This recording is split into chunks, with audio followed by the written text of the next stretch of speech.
Dakila ang amang mahal, Anak, Espiritong Banal, noon ngayon kailan paman.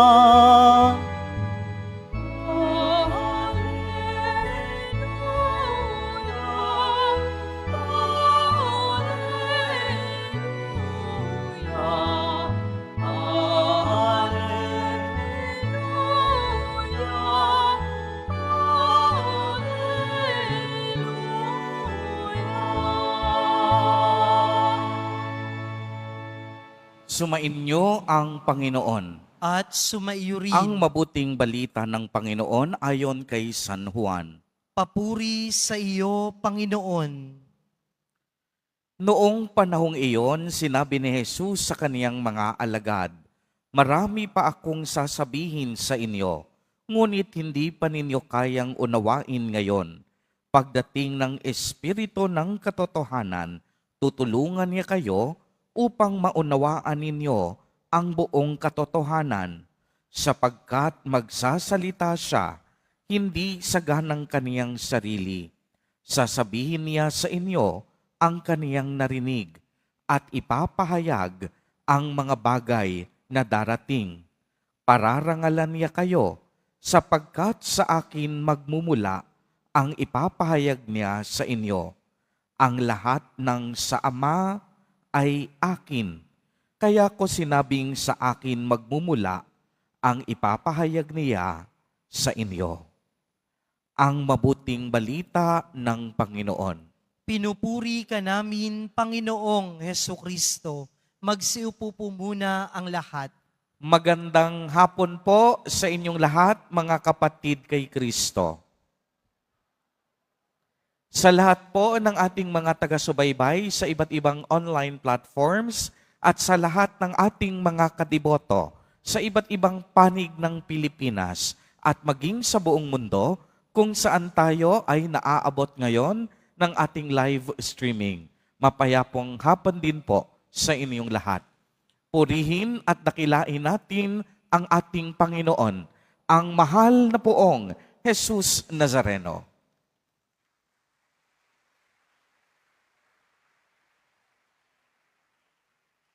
Mga kapatid kay Kristo at mga kadiboto, malugod po namin kayong tinatanggap sa Basilica Minor at Pambansang Dambana ni Jesus Nazareno.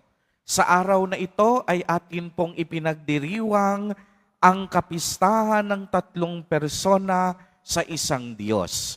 O kung tawagin natin, Banal na Santatlo o Holy Trinity sa wikang Ingles. Alam po ninyo, ang katotohanan ng Banal na Santatlo ang pinakadakilang misteryo sa lahat ng misteryo. Bakit po misteryo? Sapagkat ito ay isang katotohanan na kaya nating malaman, ngunit hindi natin mauunawaan 100%. Bakit? Tingnan ninyo, sinasabi nating isang Diyos na may tatlong persona. Paano naging isa ang tatlo? At paanong naging tatlo ang isa? Napakahirap pag-isipan at pagnilayan na may tatlong persona, ngunit iisa ang pagkadiyos.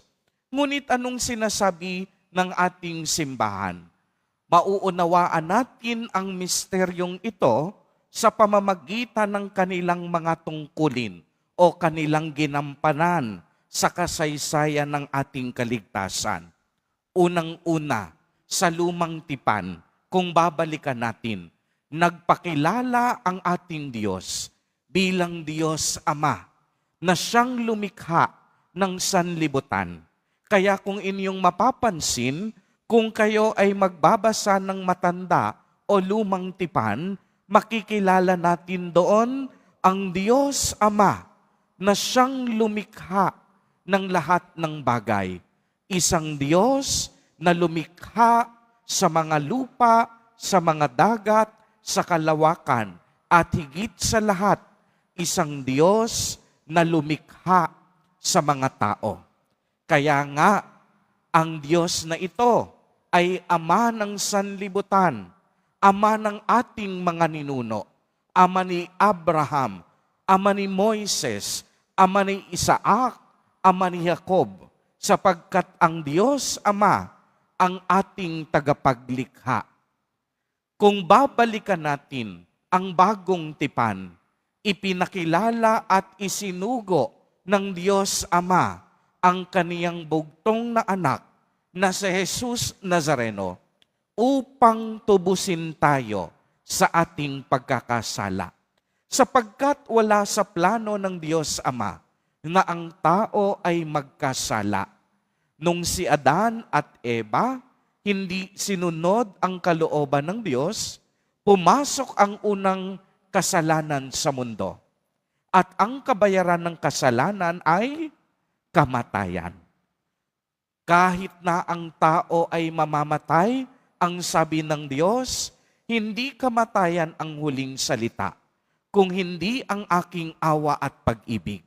Kaya isinugo niya si Jesus Nazareno upang si Jesus ang unang mabuhay sa mga patay at sa kaniyang pagkabuhay umakyat sa langit upang buksan ang pintuan ng kaligtasan.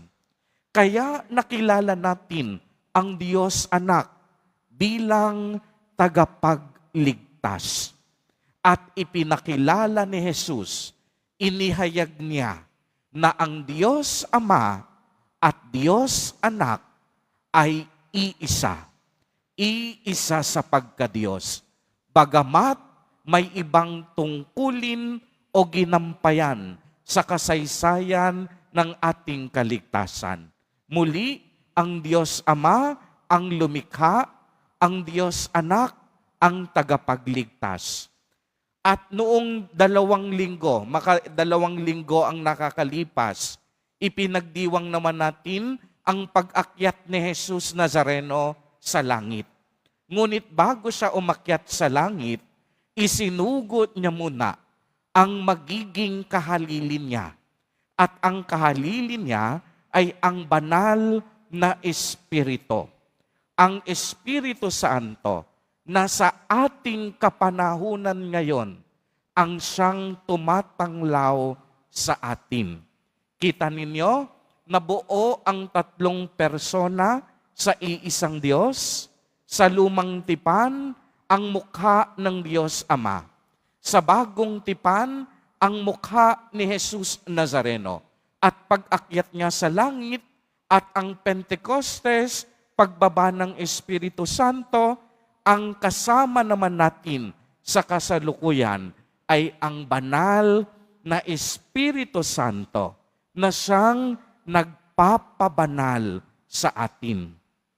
Kaya nga, isang magandang pagnilayan din na sinabi ni San Pablo na ang Diyos ay pag-ibig. No? At pag sinabing pag-ibig, hindi pwedeng umiibig ang isang tao lamang. Kailangan mayroong umiibig at mayroong iniibig. Kaya nga hindi pwedeng sabihin ng isang tao na siya ay umiibig kung ang iniibig niya ay sarili niya lamang.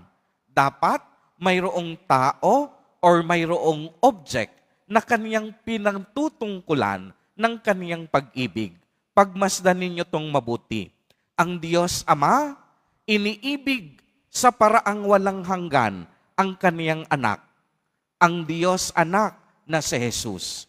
Binabalik at sinusuklian naman ng Diyos Ama na anak ang pag-ibig ng Ama sa pamamagitan ng pag-ibig na walang hanggan. At ang daloy ng walang hanggang pag-ibig ay walang iba kung hindi ang Diyos, Espiritu Santo. Kaya nabuo ang ibig sabihin ng pag-ibig. Ang pag-ibig na hindi sarili lamang ang minamahal. Kaya hindi pwedeng maging isa ang persona ng Diyos. Dahil isa sa pangunahing katangian ng Diyos ay pag-ibig. Kaya kung isang Diyos lamang sa iisang persona, hindi natin siya pwedeng sabihing pag-ibig sapagkat hindi niya pwedeng ibigin ang kaniyang sarili lamang. Kaya nga sa konsepto ng pag-ibig, may umiibig, may iniibig. Ang Diyos Ama, iniibig sa paraang walang hanggan, ang Diyos Anak, na sinusuklian din naman ng pag-ibig na walang hanggan, ang pag-ibig ng anak sa Ama. At ang walang hanggang daloy ng pag-ibig sa pagitan ng Ama at Anak ay ang banal na Espiritu Santo. Kaya mga kapatid kay Kristo at mga kadiboto, isa sa magandang pagninilay upang masigit nating maunawaan ang misteryo ng Santatlo ay walang iba kung hindi sa pag-ibig. Sa kasaysayan ng ating mundo, sa kasaysayan ng ating kaligtasan, naroroon na ang pag-ibig. Ang Diyos Ama, nilikha tayong lahat dahil sa pag-ibig. Ang Diyos Anak, nilikha o niligtas tayong lahat sa kuko ng kamatayan at kasalanan dahil sa pag-ibig. Ang Diyos Espiritu Santo, na kasama natin sa kasalukuyan, pinapatnubayan tayo hanggang sa muling pagdating ni Jesus Nazareno dahil sa pag-ibig. Kaya mga kapatid kay Kristo at mga kadiboto, walang ibang hamon ang banal na Santatlo kung hindi ang bawat isa sa atin ay mabuhay sa pag-ibig. Sapagkat ang Diyos mismo ay Diyos ng pag-ibig. Tatlong persona sa iisang Diyos, kapwa umiibig, nagbibigay ng walang hanggang pag-ibig sa isa't isa. Amen. Purihin at dakilain natin ang ating Panginoon, ang mahal na poong Jesus Nazareno.